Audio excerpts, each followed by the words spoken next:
Good morning. Good morning. How are you, Suma? I'm doing great. How are you? I'm well. Nice to see you. Yes. So, welcome everybody to Scripting Fridays. Today we're going to talk about the Fed.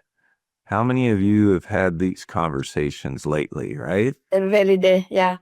So I thought what I would do is just kind of share some of the dialogues that I use and maybe a little bit of knowledge to give you some context. I was a lender for 30 years, so I know a lot about rates. I have a degree in finance. I mean, I'm I'm pretty qualified to opine on such matters. So let's dive in, and then I definitely want to make this kind of an open dialogue. So feel free to chime in with any questions. All right. And if I can get my computer. All right. Can you see my screen, Suma? All right. Don't bore you guys with my background. But does anyone know when the next Federal Open Market Committee meeting is? September. I don't know. September I don't 17th. So what they do, it's always 2 days, or most typically 2 days, and they'll make announcements at the end of the meeting on the second day. So that's an important thing to keep in mind. And you sort of want to track this throughout the year and know when the next one is after that. They hold them every 6 weeks. So that's the cadence at which they meet. And I think the interesting thing about all of this is what Wall Street does in anticipation of the meeting.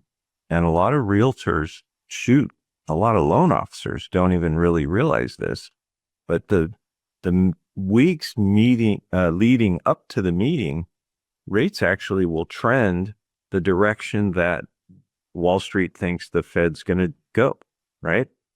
So one thing to keep in mind is that the Fed does not control mortgage rates. They simply don't. A lot of people think they do, but the market is a dynamic and it reacts. So what they do control is the Fed funds rate and the prime rate.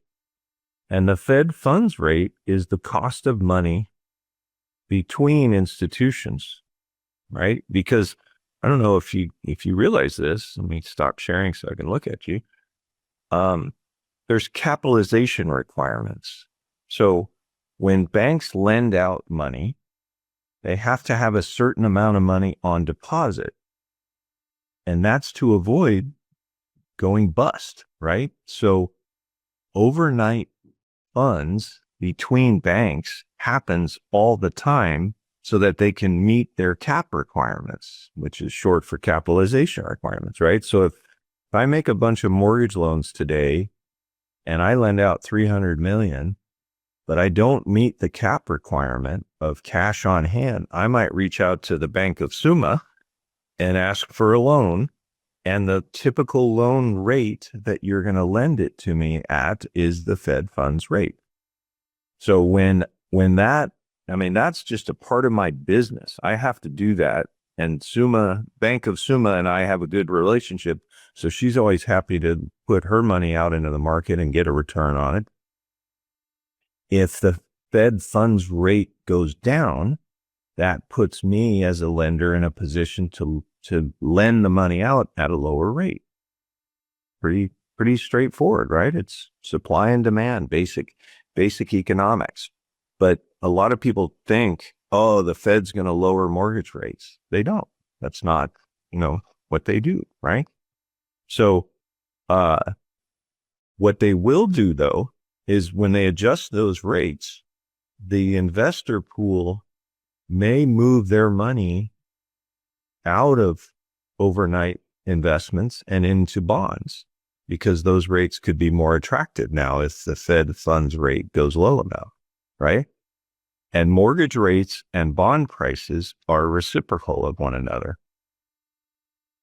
Another way to think about it is the stock market is also reciprocal of mortgage rates, right?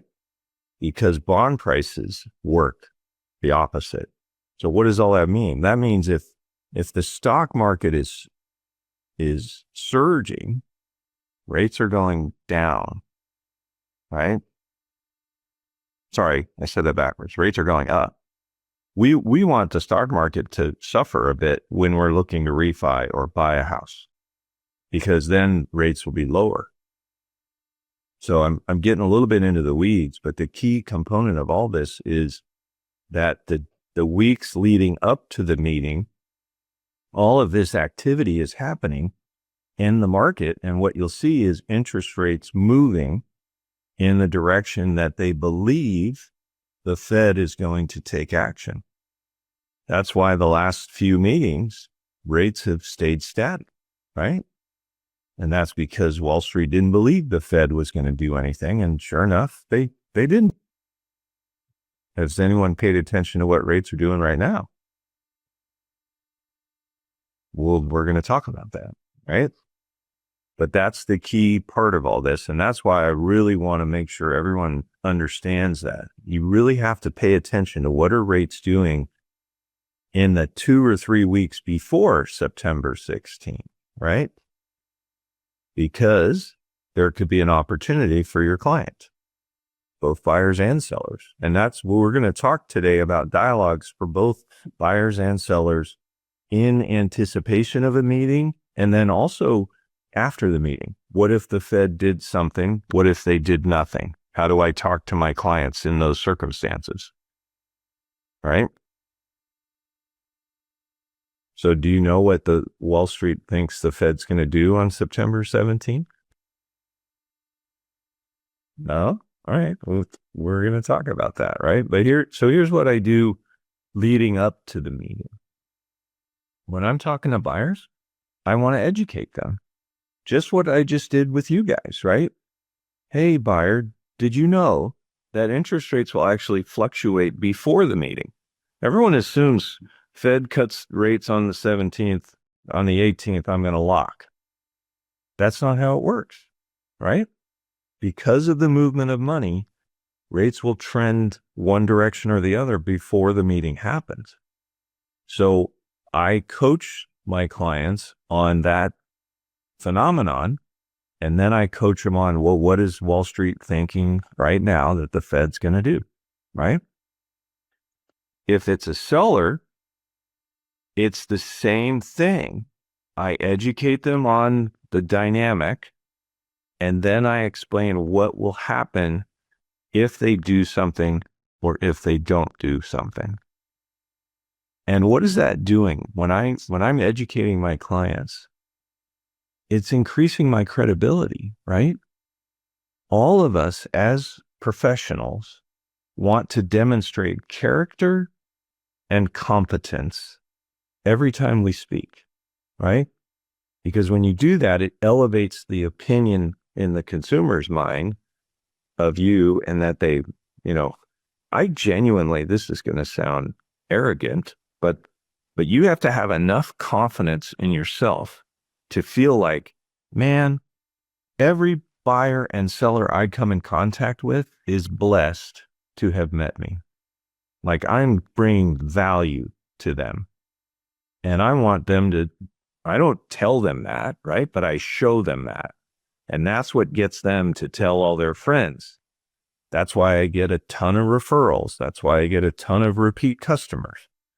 I mean, one of my weaknesses, if I can be transparent, is staying top of mind over years, right? Because I've had thousands of transactions, and I've got multiple CRMs, and they drip, and there's some people say, I love getting your monthly whatever, and I don't even remember what CRM is sending it. And I'm a little bit of a disorganized in that part of my business, but I still make such an impression. I had a meeting earlier this week. I sold them a house 10 years ago, and they reached back out to me because they want to move, right? And have I stayed in touch with them? Probably electronically, but I haven't made those quarterly phone calls, right? but we'll talk about that next time, like how to stay top of mind using a variety of media, because I do that, but it's not the phone calls that it really should be. So anyway, character and competence is key. All right. So what about when they have the meeting, right? My animation got out of whack, right? So if the Fed reduces rates, you want to explain to buyers that that's going to cause other buyers to come back into the market because you're not the only one thinking like you are right now, right?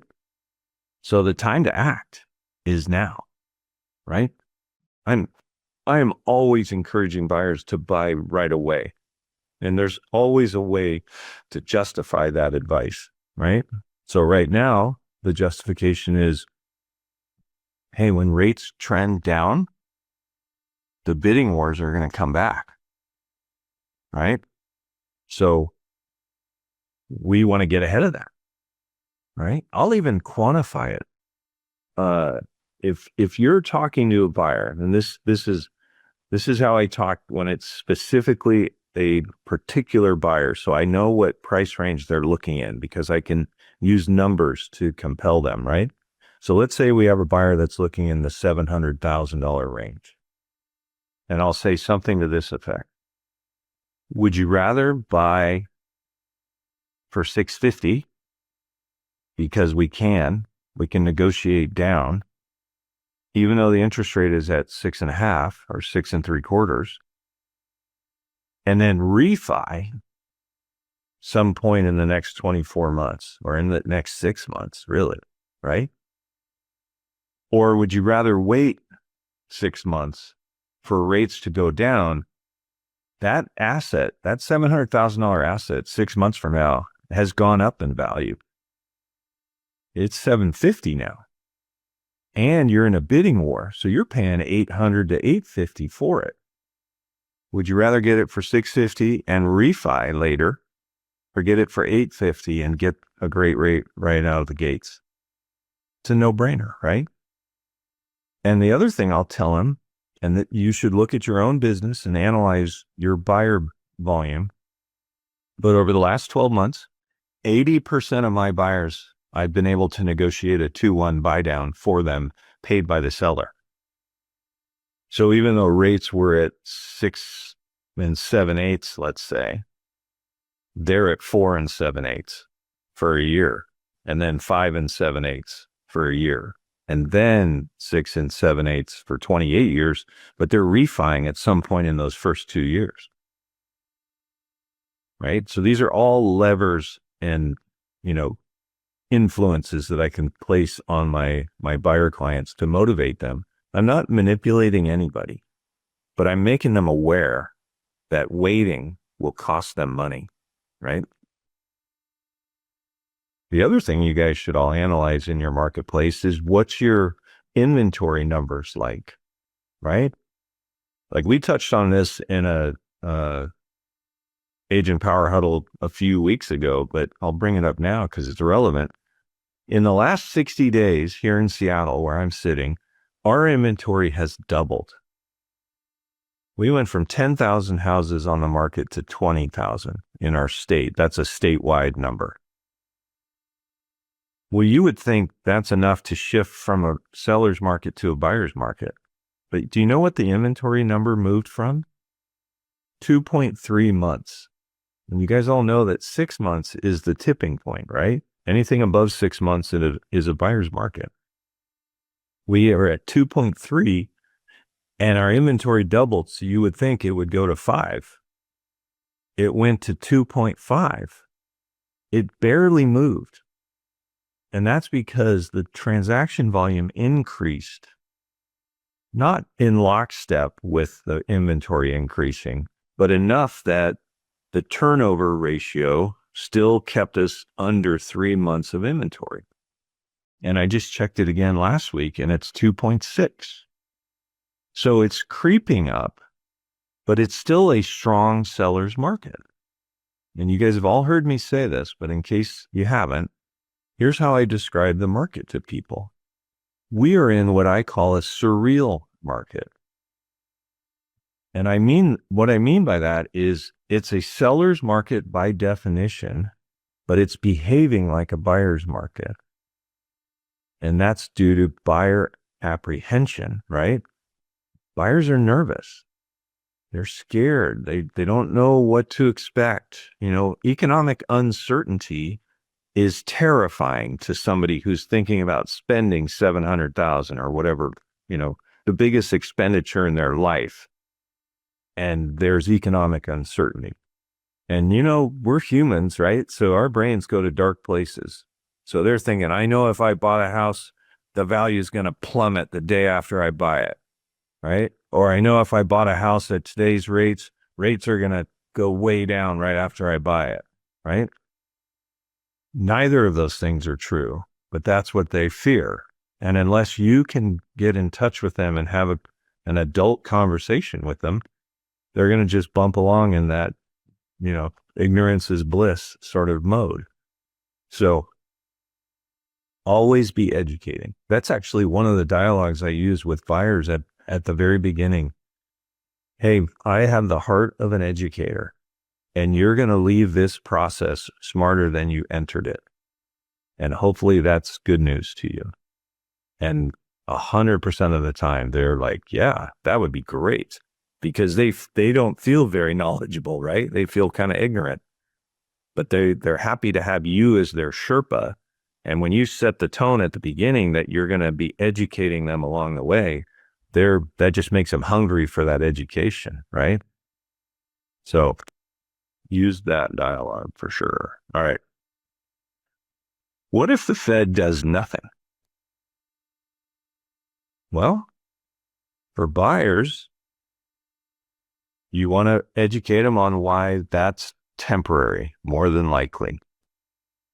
And I just put the bullet point here, but I'll say the dialogue. The dialogue is, hey, the Fed didn't do anything this time around, but the pressure is mounting that they do something. And here's the reason why. Did you know that our federal debt, there's a portion of the 35 trillion that our government has to refinance before the end of the year?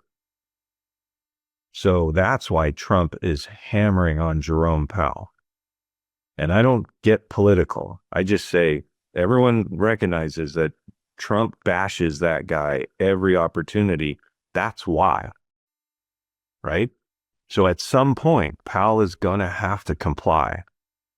And if I want to get political, the one comment I will make is it pisses me off that Powell is not doing something out of spite for a man that he doesn't respect. Well, he's injuring almost 400 million Americans out of spite for one guy. And that pisses me off, right?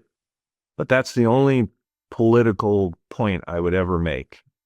And it's not pro either side. That's not his job. His job is to do what's best for you and me. And he's not, because of his ego. And that's not right, right? But I'll explain the government has to refi some of their debt. I'll go through the better to buy now and refi later dialogue that I just touched on, right? And that's kind of it. So I'm trying to get someone back in the car, right? If they're staying out of the car, meaning showing houses or looking at houses because they're waiting for rates to go down, I'm trying to get them back in the car, right? Now with sellers, I've been preaching patience all year, right? I'll stop sharing. I hope you guys don't mind that I keep turning this on and off. I just like looking at you guys, especially you, Suma, because you have your camera on. Alex, he's a little shy, so I get it. But there's an axiom in real estate that I have said probably no less than 4,000 times, which is, hey, seller, did you know that in real estate, there's a saying we have, and it's, if after 30 days or 20 showings, if we don't have an offer, that's the market giving us feedback that we're overpriced. I've said that dialogue 4,000 times, no joke. I haven't said it once this year because I don't think we should do price reductions at 30 days in this market. Plain and simple, right? You just have to plan and buckle in for a longer process and be willing to stay at your price longer than you would have in a quote unquote normal market, right? This market is unusual, right?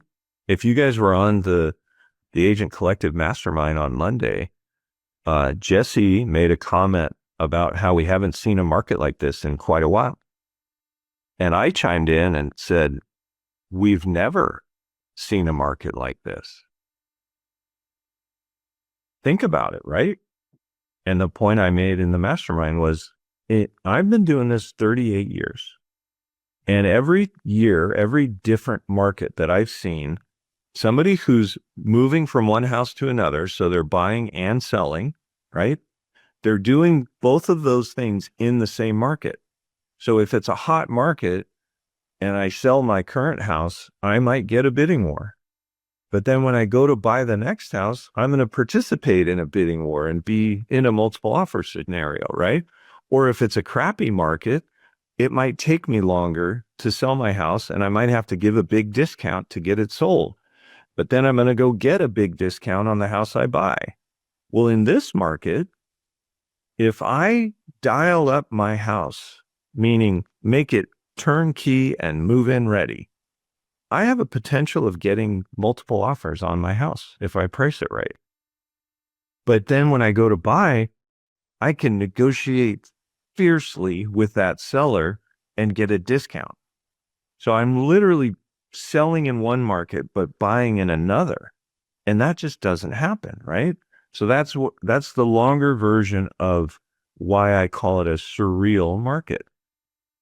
So practice that one, use it in your market, right? Because it's true.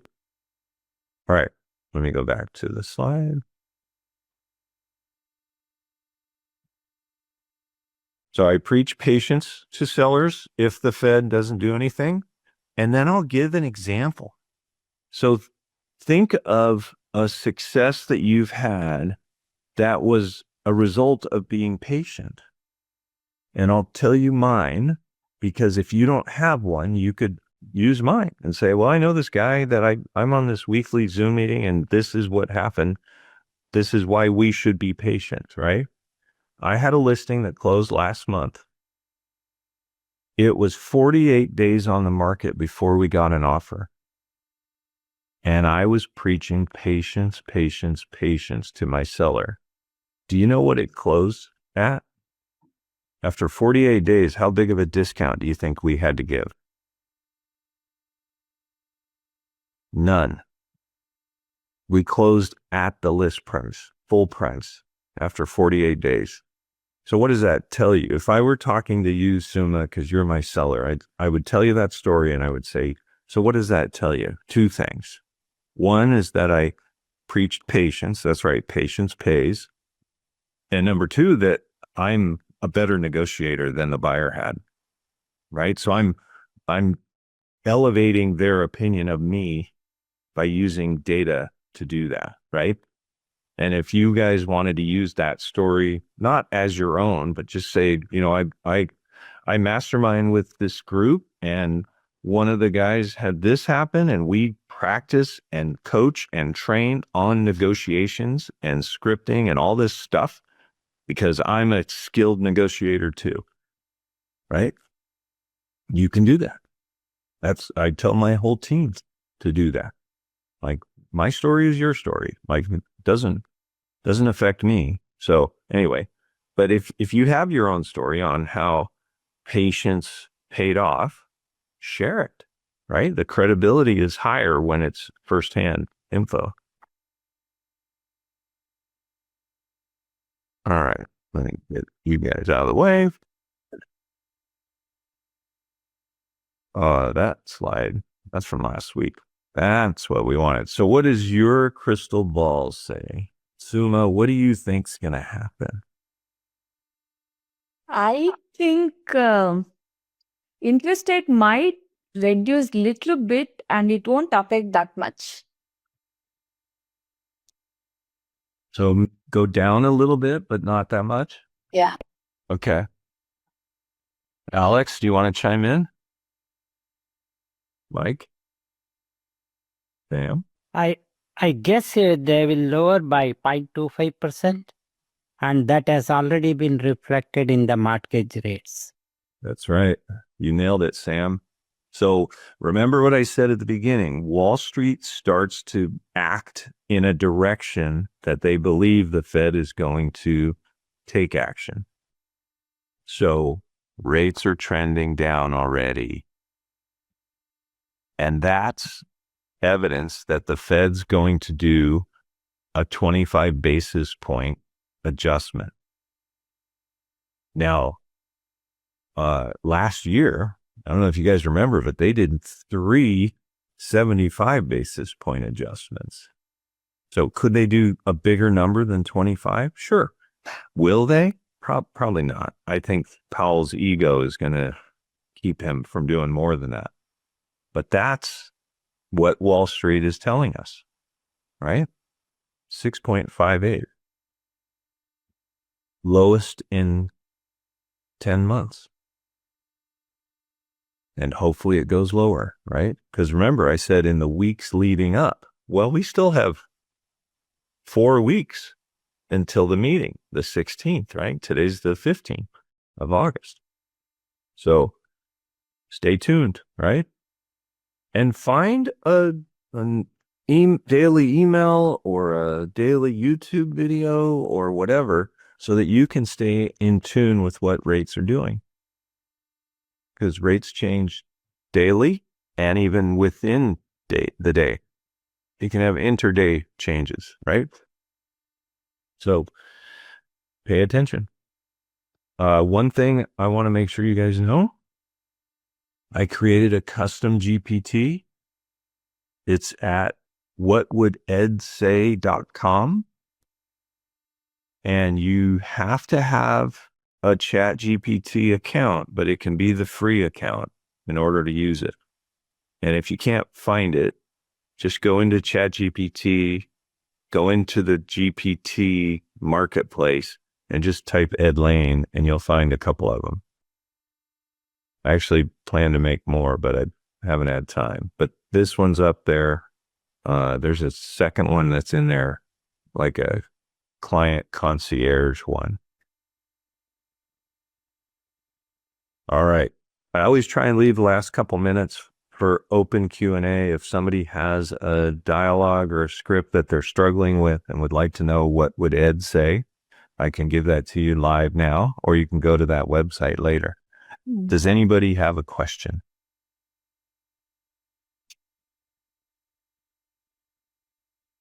Did you learn anything today?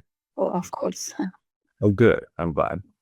I wasn't sure, I know this audience tends to be a pretty savvy audience, so I didn't know if this was all redundant for folks. Yeah, we are learning from you. Good. The last slide, right? Mortgage rates have dropped this week means it dropped this week. Is it right? Yeah, I can put it back on the screen for you. No, I saw. I know. Okay. Yeah. I will send it to my clients. Okay. Yeah, that's on Yahoo Finance. So you go there and grab the link and share it to clients and just say, hey, I was on a call this morning. It sounds like rates are going to continue to trend downward. Just be on the lookout.